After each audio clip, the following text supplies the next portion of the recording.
17th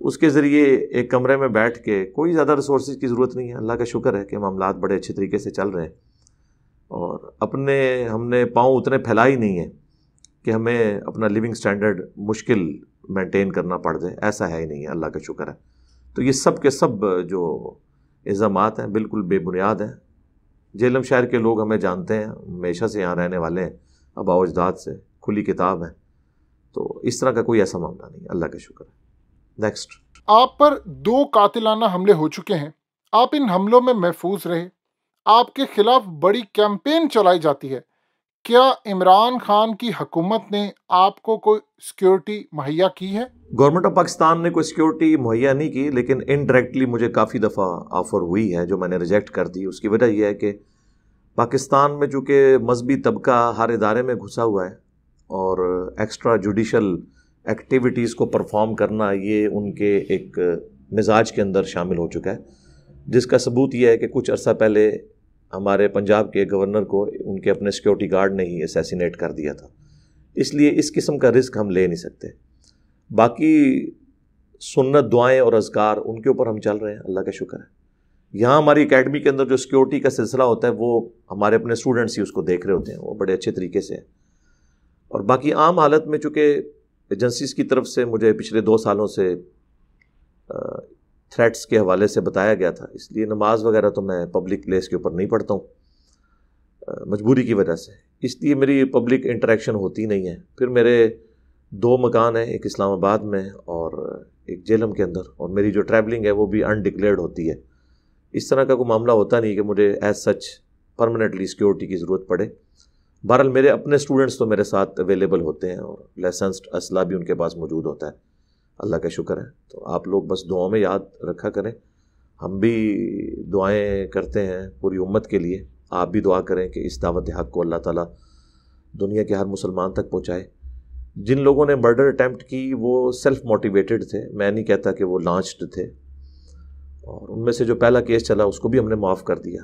دوسرا case ابھی عدالت کے اندر ہے, جب وہ بھی معافی پہ آئے تو انشاءاللہ تعالیٰ ہمیں کوئی ضرورت نہیں ہے کسی معصوم بچے کو جس کا دماغ مولویوں نے خراب کیا ہے کہ اس طریقے سے اسے عبرت کا نشان بنایا جائے. جتنی سزا کاٹ لی اتنا کافی ہے. تو میری تو پوری کوشش ہوتی ہے کہ میں پازیٹیو اینڈ کے اوپر رہوں, اور باقی عوام الناس کو میں بتاؤں گا کہ یہ وہ لوگ ہیں جو عشق رسول کے نام کے اوپر اپنے زوم میں ایکٹیویٹی پرفارم کرتے ہیں, لیکن حال یہ ہے کہ جب عدالت میں جاتے ہیں تو صحت جرم سے انکار کر دیتے ہیں.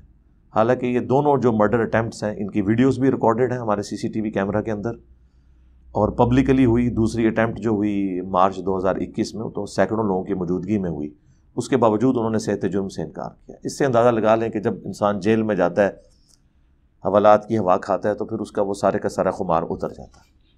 جی نیکسٹ. مفتی طارق مسعود اور دیگر علماء ہر دوسرے روز آپ کو مناظرے کا چیلنج دیتے ہیں. آپ کئی دفعہ انکار بھی کر چکے ہیں اور اپنی پوزیشن بھی واضح کر چکے ہیں. اب ایسا کیوں نہیں کرتے کہ آپ ہر فرقے کے لیے 10 سوالات کا ایک پیپر تیار کر دیں یا ویڈیو بنا دیں, یا سب کو کہہ دیں کہ یہ ہیں وہ سوالات, آپ جوابات دیں تاکہ عوام کی تسلی ہو جائے.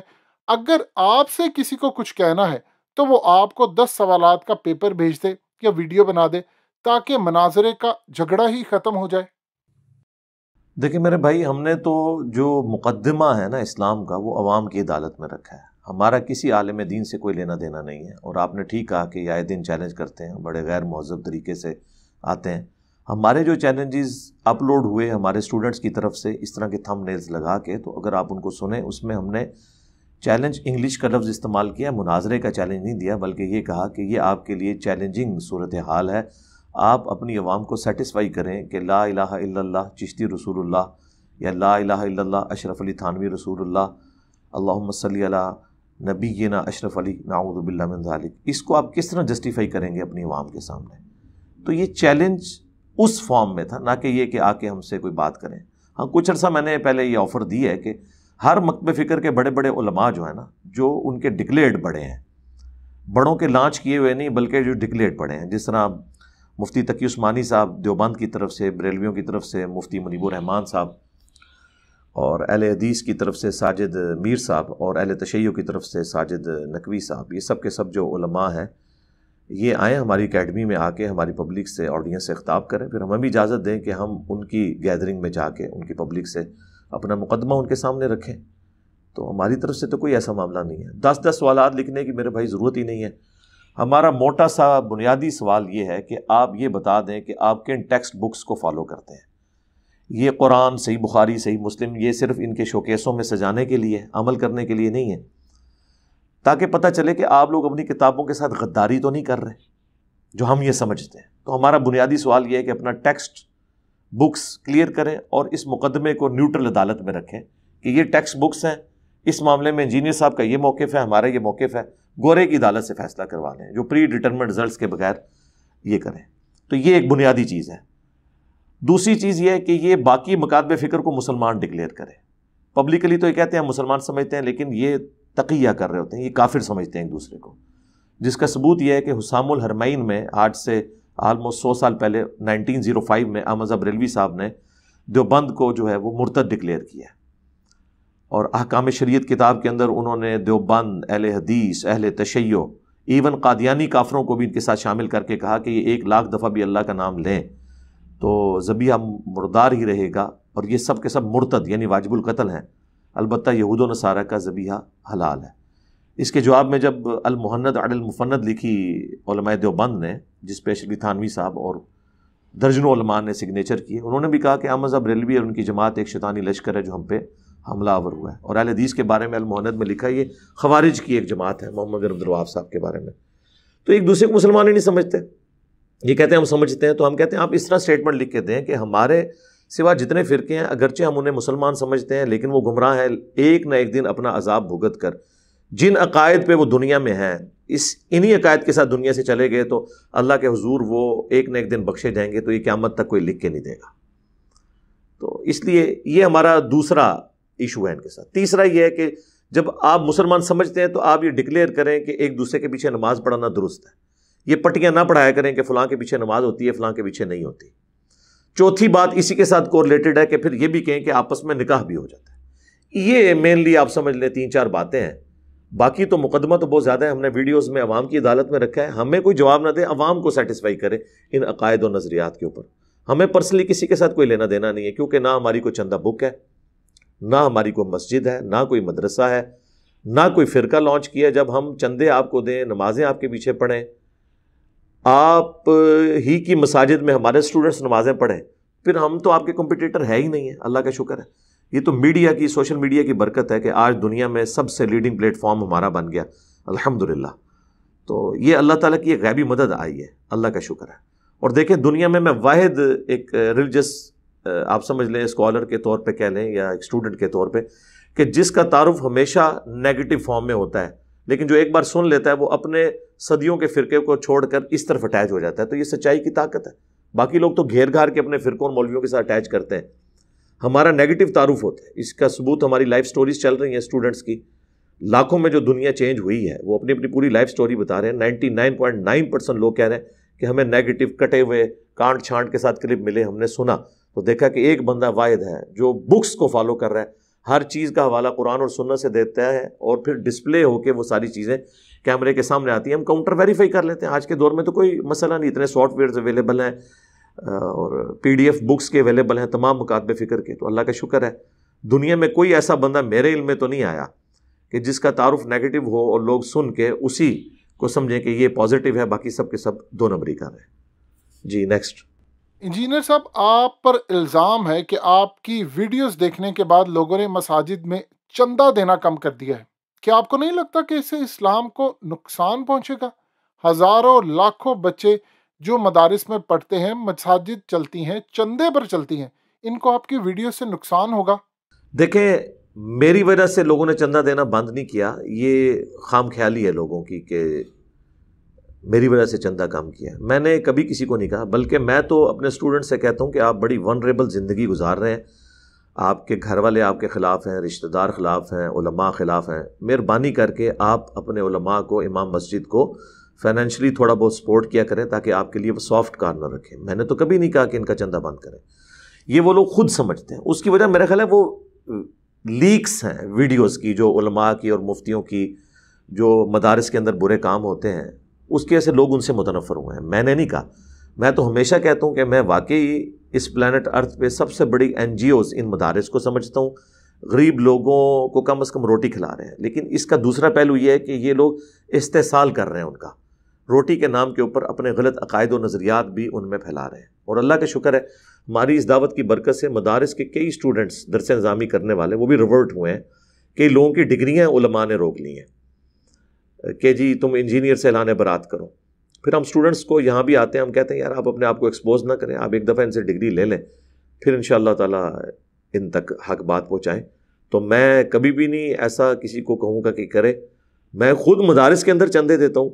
میری گلی میں بریلویوں کی مسجد ہے, میری قربانی کی کھال وہاں پہ جاتی ہے. آپ اس سے اندازہ لگا لیں. میں جس مسجد میں بھی جمعے کی نماز کے لیے جاؤں, میں اپنے بچوں کو اس وقت پیسے پکڑاتا ہوں اور وہ جا کے چندہ جو باکس ہے اس کے اندر ڈال کے آتے ہیں تاکہ ان کی ترویج ہو. میں تو لوگوں سے کہتا ہوں کہ آپ مسجد کے ریسورسز یوز کر رہے ہیں, وضو خانہ میں جو پانی یوز ہو رہا ہے وہ اس کے لیے جو موٹر ہے, گیزر ہے, واش روم کی صفائی, مسجد کی صفائی, بجلی کا بل, گیس کا بل, یہ ساری چیزیں ظاہر ہے کہ لوگوں کے چندوں سے مینٹین ہوتی ہے.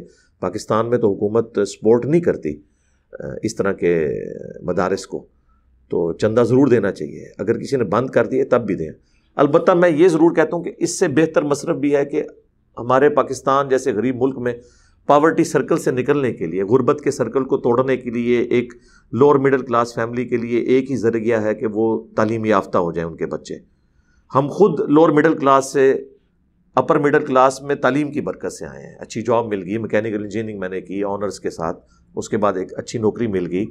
تو یہ سب کا سب معاملہ تعلیم کی برکت سے ہوا. تو اس لیے میں کہتا ہوں سب سے بہترین مصرف یہ ہے کہ آپ کسی غریب بچے کا مکمل خرچہ اٹھائیں جو پڑھنے لکھنے کے قابل ہو. 2014 میں جب آخری دفعہ عمرے کے لیے گیا, وہ بھی بیوی کی ضد پہ, تو میں نے خانہ کعبہ کے سین میں اس سے یہ عہد لیا تھا کہ ہم کبھی اب واپس حرمین نہیں آئیں گے. حج ہم نے 2007 میں کر لیا, 2014 میں عمرہ کر لیا, اب یہ دیکھ لیں آج فروری 2022 چل رہا ہے, اس کے بعد نہیں گئے. اور ہم وہ تمام پیسے جو ہیں وہ اسی مصرف میں صرف کریں گے, اور الحمدللہ ہم کرتے ہیں, اللہ کا شکر ہے. اس چیریٹی میں پرائورٹی میں دیتے ہیں, لیکن مدارس کو بھی دیتے ہیں, مسجدوں کو بھی دیتے ہیں, اللہ کا شکر ہے الحمدللہ. نیکسٹ. آپ کا ماننا ہے کہ آپ دین کی دعوت کا کام کرتے ہیں, یہ فرقہ واریت سے پاک ہے. کیا عمران خان کی حکومت نے کبھی آپ کو دعوت دی کہ آئیں کوئی پروگرام شروع کریں تاکہ ہم اس فرقہ واریت کی لعنت سے ملک کو پاک کریں؟ کیا کوئی ایسا فقہ نہیں بن سکتا جو پانچوں معروف فقہ یعنی حنفی، شافعی، مالکی، حنبلی اور فقہ جعفریہ پر مشتمل ہو اور ہم فرقہ واریت سے ہمیشہ کے لیے پاک ہو جائیں؟ دیکھیں اس طرح کی کوئی آفر گورنمنٹ کی طرف سے مجھے ہوئی نہیں ہے. ہو بھی تو میں اس کو انڈائریکٹلی تو بہت زیادہ آفرز ہوئیں مجھے. ظاہر ہے کہ وہ پھر ڈائریکٹلی تو آفرز نہیں آتی اس طرح کی.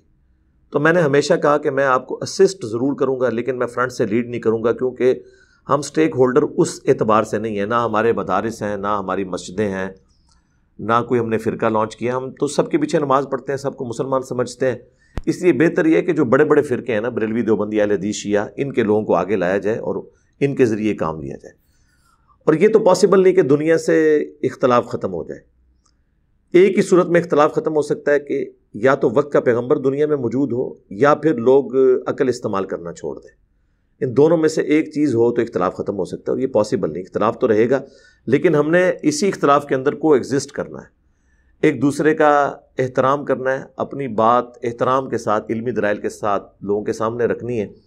گورنمنٹ لیول کے اوپر بھی آپ دیکھ لیں, جتنی بھی حکومتیں ہیں, عمران خان صاحب کی گورنمنٹ سے پہلے بھی جتنی حکومتیں ہیں, آپ دیکھیں کہ ان میں سارے وہ پیر خانوں کے گدی نشین لوگ بیٹھے ہوئے ہوتے ہیں, بڑے بڑے علماء وہی ہر حکومت میں آ جاتے ہیں. تو وہ کب چاہیں گے کہ اس طرح کی تفریقیں ختم ہو؟ تو میں سمجھتا ہوں کہ بیسیکلی ہمارے پولیٹیشنز میں ایسے موجود ہیں لوگ جو اس طرح کے اتحاد امت کو پسند نہیں کریں گے, ورنہ ان کی روزی روٹی کے اڈے بند ہو جائیں گے. میں اشارتاً بات کر رہا ہوں, آپ لوگ سمجھ جائیں گے.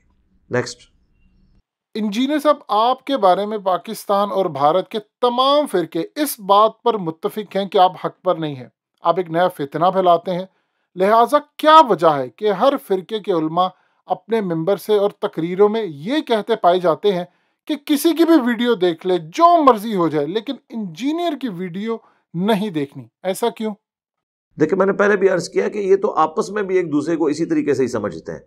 صرف میرا مسئلہ نہیں ہے, انہوں نے آپس میں بھی ایک دوسرے کو کافر ڈکلیئر کیا ہوا ہے، جس کانٹیکسٹ میں نے پہلے بھی بات کر چکا ہوں کہ حسام الحرمین کے اندر احمد رضا بریلوی صاحب نے دیوبندیوں کی جماعت کو واجب القتل قرار دیا ہے، مرتد، اور اس کے جواب میں المحند علی المفند میں انہوں نے بریلوی جو علماء ہیں ان کو ڈکلیئر کیا ہے کہ یہ جو ہے ایک شیطانی لشکر ہے، جس طرح انبیاء کے اوپر شیاطین حملہ آور ہوتے تھے، یہ حملہ آور ہوئے ہیں، انہوں نے ان کو گمراہ ڈکلیئر کیا ہے۔ اہل حدیث ان کو گمراہ سمجھتے ہیں، سب ایک دوسرے کو گمراہ سمجھتے ہیں، تو یہ میرا مسئلہ نہیں ہے۔ باقی کہہ دیا کہ آپ نے کہ جو تمام فرقے ہیں وہ مجھے گمراہ ڈکلیئر کرتے ہیں، تو وہ آپس میں بھی ایک دوسرے کو کرتے ہیں، لیکن اس کا ایک بڑا اچھا پہلو یہ ہے کہ ان کی عوام ہمیں سنتی ہے۔ میرا یہ دعویٰ ہے کہ ہمارا پلیٹ فارم ایسا ہے کہ اس میں کوئی ایک نظریہ بھی ہم نے ایسا لانچ نہیں کیا جو آج سے پہلے 1400 سال میں ایگزسٹ نہ کرتا ہو امت میں کسی نہ کسی فارم میں۔ مثلا اگر میں توحید اتنی سختی سے بیان کر رہا ہوں تو اہل حدیث اسی سختی سے توحید بیان کرتے ہیں۔ اگر میں اہل بیت کا دفاع کر رہا ہوں تو اس سے زیادہ سختی سے اہل تشیع اہل بیت کے دفاع پہ بات کرتے ہیں۔ اگر میں صحابہ کرام کا، خلفائے راشدین کا دفاع کرتا ہوں تو دیوبند اور بریلوی اسی طرح کرتے ہیں۔ اگر میں عشق رسول کی بات کرتا ہوں، محبت رسول کی بات کرتا ہوں صلی اللہ علیہ وآلہ وسلم، تو یہ تمام مکاتب فکر کے لوگ کر رہے ہیں۔ ہمیں کوئی ایک نظریہ بتائیں کہ جس میں کوئی ہمارے ساتھ کھڑا نہ ہو۔ تو اس کے لیے میں پھر بڑا سخت جملہ بولتا ہوں کہ ہمارے ہر نظریے سے کسی نہ کسی فرقے کی دم پہ پاؤں آتا ہے تو پیرلل میں کسی دوسرے فرقے کی گلے میں ہار جا رہا ہوتا ہے، اور کہتے ہیں انجینئر صاحب کم چک کے رکھو۔ رفع الیدین پہ جب ہم بات کرتے ہیں تو اہل حدیث کہتے ہیں واہ واہ واہ کیا بات ہے انجینئر صاحب کم چک کے رکھو، لیکن بریلوی دیوبندی کہتے ہیں نہیں نہیں آپ تو اختلاف پیدا کر رہے ہیں، ہم تو رفع الیدین نہیں کرتے۔ جب میں اہل بیت کا دفاع کرتا ہوں تو اہل تشیع کہتے ہیں انجینئر صاحب کم چک کے رکھو، جبکہ سنی کہتے ہیں کہ جناب آپ یہ کیا کر رہے ہیں۔ جب میں محبت رسول کے اوپر، حیات النبی کے عقیدے کے اوپر بات کرتا ہوں تو اہل حدیث کو تکلیف ہو جاتی ہے، اور دیوبندی اور بریلوی کہتے ہیں انجینئر صاحب بالکل ٹھیک، آپ اہل حدیث کی کلاس لیتے ہیں، چاہے ناسبیت کے ایشو کے اوپر لیں، چاہے یزیدیت کے خلاف آپ بات کریں، تو سب کے سب خوش بھی ہیں اور ناراض بھی ہیں۔ ہمارا کام ہے حق بات کرنا، ہمارا مقدمہ عوام الناس کی عدالت میں، ہمیں اس چیز کی کوئی پرواہ نہیں ہے، اور ہم علمی اختلاف کر رہے ہیں، کسی کو تلوار کے زور کے اوپر یا فتووں کی زد میں لا کر انہیں ونریبل نہیں کر رہے کہ آپ گستاخ رسول ہو، آپ گستاخ صحابہ ہو، آپ گستاخ اہل بیت ہو، آپ اللہ کے گستاخ ہو، نہیں۔ ہاں عبارتوں پہ بات کرتے ہیں۔ میں پرانے بزرگوں کے بارے میں بھی جو بات کرتا ہوں، میں کہتا ہوں کہ 1 ٹن حسن زن میں نے اپنے سر کے اوپر رکھا ہوا ہے۔ میں یہ کہتا ہوں کہ ان کی کتابیں اور ان کی عبارتیں غلط ہیں، ان بزرگوں کو میں کچھ نہیں کہتا، ہو سکتا ہے وہ توبہ کر کے مرے ہو سکتا ہے یہ ان کی کتابیں نہ ہوں، بعد میں ٹیمپر ہو گئی ہوں، اور اگر بعد میں ٹیمپر ہوئی ہیں تو پھر آپ بھی ان سے دستبردار ہوں اور قرآن و سنت پر، کتاب و سنت پہ آ جائیں۔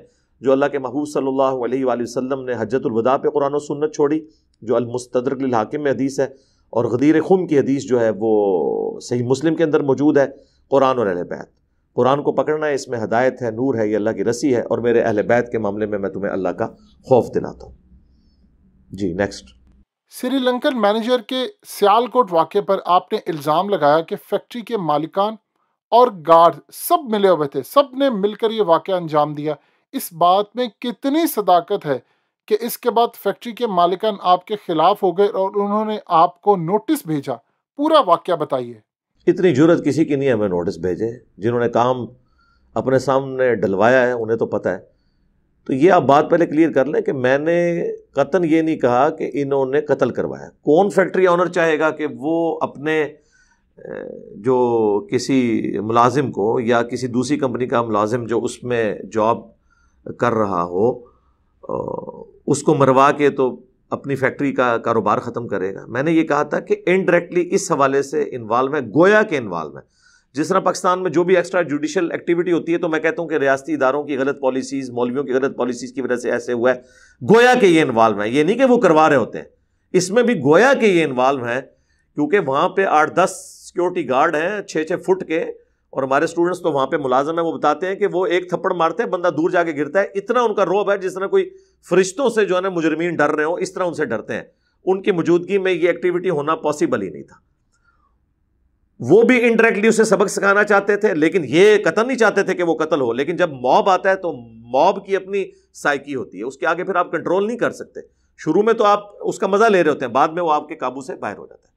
باقی یہ ٹھیک ہے کہ اس کے آنر نے ہم سے اسی وقت رابطہ کیا تھا، اگلے دن ہی۔ ان کا، میں علی بھائی کا اسٹوڈنٹ ہوں، میں ریگولرلی ان کی ویڈیوز دیکھتا ہوں۔ میرے اور ان کے مشترکہ ایک دوست ہیں سیالکوٹ کے، بہت بڑے وکیل ہیں، وہ اس کے سیالکوٹ بار کونسل کے صدر بھی رہ چکے ہیں، سالہ سال سے وہ اسٹوڈنٹ ہیں، ان کے بیٹے بھی میرے پاس آتے رہتے ہیں، تو نام لیے بغیر میں بات کروں. انہوں نے رابطہ کیا کہ اس طرح جی ان کا میں بات کرتا ہوں. انہوں نے فون پہ رابطہ کیا. میں نے کہا جی ان کو کہیں آج ہی آ جائیں ادھر، اپنا سارا ایویڈنس لے کے آ جائیں، جو میں نے کلیمز کیے اس کے خلاف ان کے پاس کوئی بات ہے تو میں اپنے پلیٹ فارم سے آپ کی ویڈیو بنا کے لانچ کروں گا ساتھ بیٹھ کے، اور اس معاملے کو ہم رفع دفع کریں گے. انہوں نے کہا نہیں آپ ایکسکلوسیولی خود کریں. میں نے کہا یہ تو ہم اس طرح نہیں کر سکتے میرے بھائی، اور اگر آپ سچے ہیں تو اپنے ڈاکومنٹس لے کے آ جائیں، میں تو اپنا پلیٹ فارم آپ کو مہیا کرنے کے لیے تیار ہوں. باقی آپ کے جو تحقیقات ہو رہی ہے وہ اس لیے ہو رہی ہے کہ آپ کے پریمیسز کے اندر یہ کام ہوا ہے. میری اکیڈمی کے اندر کوئی بندہ ناحق مارا جائے خدا نہ خواستہ تو مجھے نہیں لوگ پوچھیں گے آ کے، کیوں نہیں پوچھیں گے، اور میں اپنے آپ کو پیش کروں گا، بجائے کہ کوئی یہ بات کرے کہ انجینئر صاحب کی اکیڈمی میں مارا گیا اور انجینئر صاحب آپ کی سیکورٹی کا یہ لیول تھا، تو میں اس کا جواب دوں گا کہ بھائی میں اس طرح تھا، میں انوالو نہیں ہوں، لیکن میں اس کو منطقی انجام تک پہنچاؤں گا، میں یہ سب کچھ آپ کو سپورٹ کروں گا. اس کی بجائے میں یہ کہوں گا کہ تم نے یہ بات کی، پورے ملک کی اکانومی آپ نے زیرو کے اوپر کر دی، ٹھیک ہے جی، آپ نے ہزاروں لوگوں کی جاب سٹیک کے اوپر لگا دی، آپ کو اندازہ ہی نہیں ہے کہ آپ کی اس فیکٹری کے اندر کیا کچھ ہوا. تو میں نے بار بار آفر کی، میں نے 5-6 دفعہ فون کیا. الٹیمیٹلی ہمارے اور ان کے مشترکہ دوست نے کہا کہ انجینئر صاحب آپ اپنا کام کریں، یہ بس اتنے جوگا نہیں ہے کہ یہ کر سکے. اسے پتا ہے کہ جس طرح مسئلہ میں سے ہینڈل ہوا ہے اس میں وہ انڈائریکٹلی مجرم ہے. پھر اس نے کسی ایک حکومتی جو ہے نا وہ لوگوں سے مشورے کر کے تو ایک ملا کو اس نے لانچ کیا، اسے وہ دیا کہ یہ دیکھیں جی ہم اسے تنخواہ دیتے تھے، اور تنخواہ کی جو انوائسز ہیں وہ ڈالرز کے اندر ہیں، ڈالروں میں تنخواہ پاکستان سے تو تھی، پاک روپی میں ہوتی. تو اس میں خیر میں نے اس کو کہا یار ویل لیفٹ کرو، میں اس کو جتنا کھدیڑوں گا نا اتنا ہی اس کے لیے مشکل کھڑی ہوگی، اس لیے ہم نے اس کو ویل لیفٹ کیا. تو نوٹس اس بیچارے نے کیا بھیجنا تھا، وہ تو مطلب بھاگ ہی گیا ہمارے سامنے پیش ہونے سے. نوٹس کیا بھیجنا تھا اس نے، وہ تو جواب دے نا جو کچھ ہوا ہے. ہم نے کیوں اسے جواب طلبی کرنی، ہم نے تو موقف رکھا اپنے اسٹوڈنٹس کی موجودگی میں، کیونکہ ہمارے وہ اسٹوڈنٹ کہتے ہیں کہ میں نے خود جب مجھ سے ایک جاب خراب ہوا تو میں نے اس سری لنکن آفیسر سے پوچھا تھا کہ جی یہ مسئلہ ہو گیا، تو اس نے کہا مجھے اپنے کسی مالک کی تھریٹ نہ لگاؤ، میں ان کے پے رول کے اوپر ہے ہی نہیں ہوں، مجھے نائکی والے پے کرتے ہیں. یہ خود اس نے بتایا ہوا ہے جس کو انہوں نے اسیسینیٹ کیا ہے، اور جس کو بتایا وہ ہمارا اسٹوڈنٹ ہے. ٹھیک ہے، میں انہیں زیادہ پریکٹسنگ مسلمان سمجھتا ہوں بنسبت ان سارے بڑے بڑے لینڈ لارڈز کے اور فیکٹری اونرز کے نسبت. اس لیے مجھے اعتماد تھا، میں نے پوری تحقیق کرنے کے بعد وہ ریکارڈنگ کروائی تھی. اور بعد میں جو ایپیسوڈ ہوا ان لوگوں نے کلپس بنائے، میں نے اس کو رسپونڈ اس لیے نہیں کیا کہ پھر ان کے لیے اور مصیبت کھڑی ہونی تھی. یہ بھی ابھی آپ نہ پوچھتے تو میں نے اتنا نہیں کھولنا تھا. ابھی کئی باتیں جو میں آن کیمرہ نہیں کروں گا، انہیں ان کیمرہ ہی رہنے دیں. جی نیکسٹ. مولانا طارق جمیل ایک مشہور اسلامک اسکالر ہیں، آپ کیوں ان پر الزام لگاتے ہیں کہ وہ اپنے فرقے کے باغی ہیں؟ اس وجہ سے مولانا طارق جمیل جس مکتبہ فکر سے تعلق رکھتے ہیں، کیا وہ ان سے بدظن نہیں ہو جائیں گے؟ بدظن تو پہلے ہوئے میں نے تو الزام نہیں لگایا. جب بدظنی ہوئی، ان کے خلاف فتوے آئے، ریٹن میں اتنی موٹی کتاب ایک عالم دین نے کتنے بڑے بڑے علماء دیوبند سے تقریضات لگا کے طارق جمیل صاحب کے خلاف آج سے کئی سال پہلے لانچ کی ہے، جب میرا ان کا تعلق بھی آپس میں نہیں تھا. تو طارق جمیل صاحب کو پہلے ہی انہوں نے بدنام کیا، ان کے خلاف ویڈیو کلپس موجود ہیں، آپ دیکھ سکتے ہیں علماء دیوبند کے. میں نے تو باقاعدہ ان کو سپورٹ کیا کہ جس بات کے اوپر آپ یہ بات کر رہے ہیں یہ خطرناک معاملہ ہے. تو حقیقت بات ہے جو انہوں نے حدیث بیان کی، من کنت مولہ فہذا علی مولہ، یہ حدیث متواتر ہے مسند احمد کے اندر. تو میں نے اس پہ ان کو سپورٹ کیا تھا. اور 4 فرقوں کے باغی علماء، یہ میرا کلپ آلموسٹ 1 ملین کے قریب پہنچ چکا ہے، اس میں نے باقی مکاتب فکر کے علماء کا بھی ذکر کیا، انہیں سنگل آؤٹ نہیں کیا. تو یہ تو سب کچھ ہے. مجھے طارق جمیل صاحب نے خود بتایا کہ انہیں دھمکیاں ملی ہیں. انہوں نے ویڈیوز میں کہا کہ میں یہ حدیث جب پڑھ رہا ہوں میں دیکھ رہا ہوں آپ لوگوں کے چہروں کے رنگ فک ہو رہے ہیں. پھر کئی ویڈیوز میں انہوں نے کہا مجھے اپنوں سے تکلیفیں اٹھانی پڑی ہیں. تو اشارتاً تو انہوں نے بھی کئی دفعہ یہ بات کی ہے. باقی نجی محفلوں میں جو کچھ ان کے بارے میں گالی گلوچ کرتے ہیں ہمارے پاس فرسٹ ہینڈ نالج موجود ہے. لہٰذا ہم نے طارق جمیل صاحب کو ونریبل نہیں کیا، بلکہ ونریبل وہ ہوئے ہوئے تھے، ہم نے انہیں سپورٹ کیا ہے کہ ایٹ لیسٹ ہمارے اسٹوڈنٹ ان کی سچائی میں ان کا ساتھ دیں، جو غلط بات ہے اس میں ان سے الگ رہے. تو یہ بالکل ایسا نہیں ہے جو آپ نے سمجھا. نیکسٹ. آخر کیا ایسی وجہ ہے کہ پاکستان کے ہر گلی محلے میں ایک مسجد ہے، اس کے باوجود لوگ دین سے اتنا دور ہیں جتنا زمین سے آسمان؟ لوگ حرام کھا کر حج عمرہ کرنے چلے جاتے ہیں، حق مارتے ہیں، ایک دوسرے کا خیال نہیں رکھتے. دین کی دعوت ان پر کیوں اثر نہیں کر رہی؟ دیکھیں میرا خیال ہے سب سے اہم سوال اگر آپ کوئی کر سکتے تھے تو وہی ہے. تو اس کا میں جواب ایک ہی دوں گا جو ڈاکٹر اقبال نے صحیح مسلم کی حدیث کا ترجمہ کیا تھا. صحیح مسلم میں حدیث ہے کہ اللہ تعالیٰ اس قرآن کی وجہ سے قوموں کو عروج دے گا اور قرآن کی وجہ سے زوال پذیر کرے گا. وہ زمانے میں معزز تھے مسلمان ہو کر اور تم خوار ہوئے تارک قرآن ہو کر. یہ جواب شکوہ کا شعر ہے جو انہوں نے اللہ تعالیٰ کے بہاف کے اوپر امت تک ایک بات کی ہے، یعنی اپنے تخیل کے اندر. تو یہ وجہ ہے. ان سب کا تزکیہ جو ہے وہ اپنے بزرگوں کی کتابوں سے ہوا ہوا ہے، تصوف کی کتابوں سے ہوا ہوا ہے. کاش یہ قرآن پڑھتے تو یہ سب کچھ یہ نہ کرتے. انہوں نے دین جزیات میں لے لیا، صرف حقوق اللہ کو دین سمجھ لیا، حقوق العباد کو چھوڑ دیا. حالانکہ حقوق العباد کا معاملہ اتنا سینسٹیو ہے کہ وہ بندہ ہی معاف کرے گا. اللہ تبارک و تعالیٰ اور پیغمبر بھی اس معاملے میں نہیں پڑیں گے قیامت کے دن جب تک کہ وہ بندہ خود معاف نہیں کرے گا. تو اس کی وجہ یہ کہ ان کا تزکیہ چونکہ قرآن سے نہیں ہوا بلکہ اپنے علماء سے ہوا، پھر علماء کا کریکٹر بھی ان کے سامنے ہوتا ہے، تو یہ سمجھتے ہیں کہ شاید نیکی کا کام کرنے سے ہم نے جو لوگوں کے ساتھ زیادتیاں کی ہیں وہ آٹومیٹیکلی معاف ہو جائیں گی، لہٰذا کم چک کے رکھو.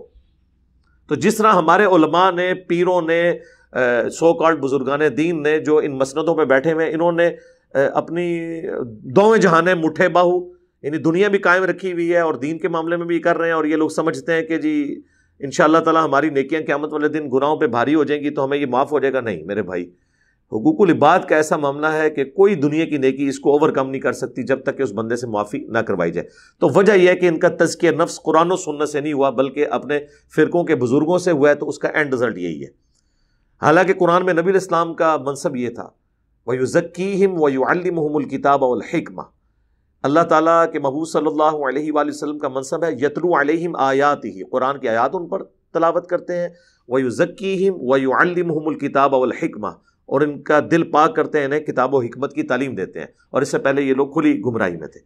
آج کل کا تزکیہ جو ہے وہ ہو رہا ہے بابوں کی کتابوں سے، اس وقت جو ہے وہ قرآن و سنت سے ہوتا تھا. اور اسی کو ہم نے ایک لائٹر موڈ میں بیان کیا ہے کہ مرنے سے پہلے اے مسلمان کر لے اس پہ غور، کتابوں کا خدا اور ہے، بابوں کا خدا اور. بابے اسی خدا کو مانتے تھے لیکن ان کوالٹیز کے ساتھ نہیں جو آسمان سے نازل کردہ وحی میں آئی ہیں، بلکہ ان کوالٹیز کے ساتھ جو انہوں نے خود سمجھی تھی.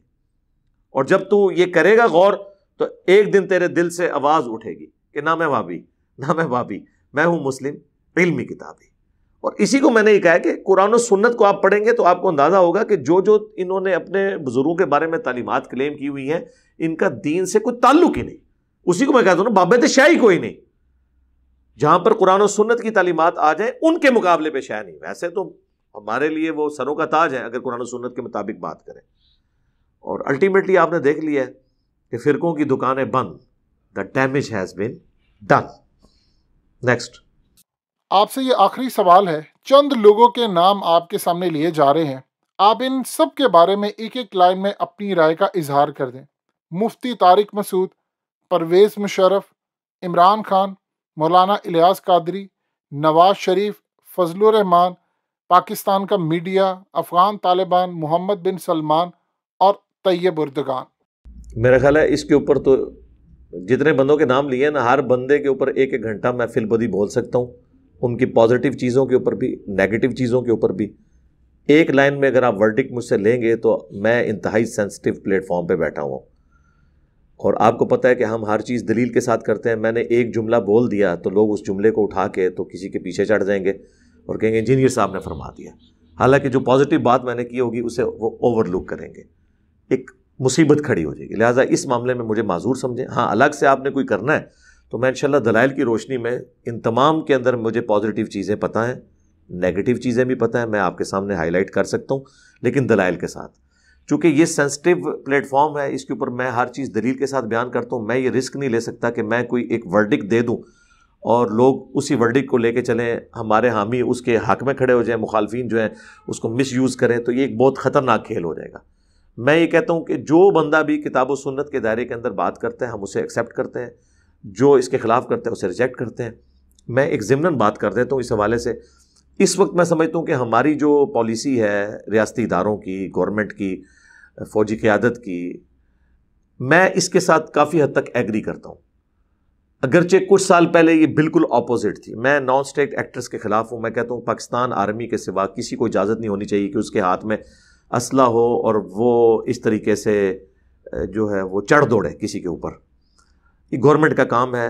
ریاستی ادارے چاہے وہ سول ادارہ پولیس کا ہو اور فوج کا ادارہ ہو، باقی جو نان اسٹیٹ ایکٹرز تنظیمیں جو کسی زمانے میں ہماری غلط پالیسیز کی وجہ سے ہم انہیں اپنا ایسٹ سمجھتے تھے، میں تو اس وقت بھی نان اسٹیٹ ایکٹرز کے خلاف تھا. اب FATF کے بعد تو آپ دیکھ رہے ہیں کہ ہماری پالیسی میں شفٹ آ چکا ہے، اور رد الفساد اور ضرب عضب کی برکت سے الحمدللہ یہ ملک رہنے کے قابل ہو گیا، اللہ کا شکر ہے.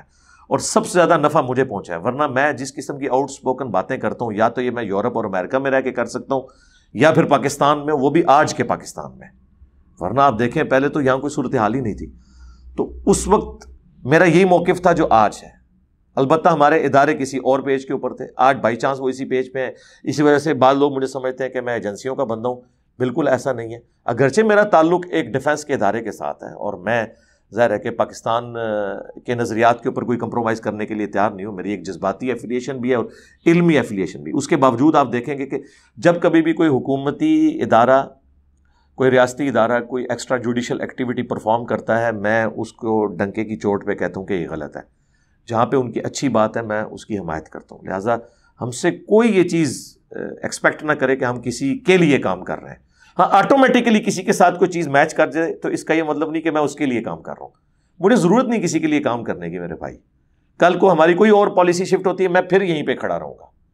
میں اسی پالیسی کو بہتر سمجھتا ہوں کہ نان اسٹیٹ ایکٹر کی بجائے گورنمنٹ کا، اداروں کا کام ہے کہ وہ ریاست کو چلائیں، اور ہر ایک بندے کو مذہبی آزادی ہو، وہ علمی طریقے سے اپنا پوائنٹ آف ویو لوگوں کے سامنے رکھے. اور یہ جتھے اور دھرنے اس قسم کے جن میں اسلحہ انوالو ہو، لوگوں کی لائف ونریبل ہو اور روڈز بلاک ہو جائیں، میں ان کے بالکل خلاف ہوں. پہلے بھی خلاف تھا، اب بھی خلاف ہوں. اور میں سمجھتا ہوں کہ یہ چیزیں اس ملک کو سیکولرزم کی طرف لے جائیں گی، اور جو ہمارا خواب ہے کہ یہاں پر اسلامی نظام ہو وہ چکنا چور ہو جائے گا.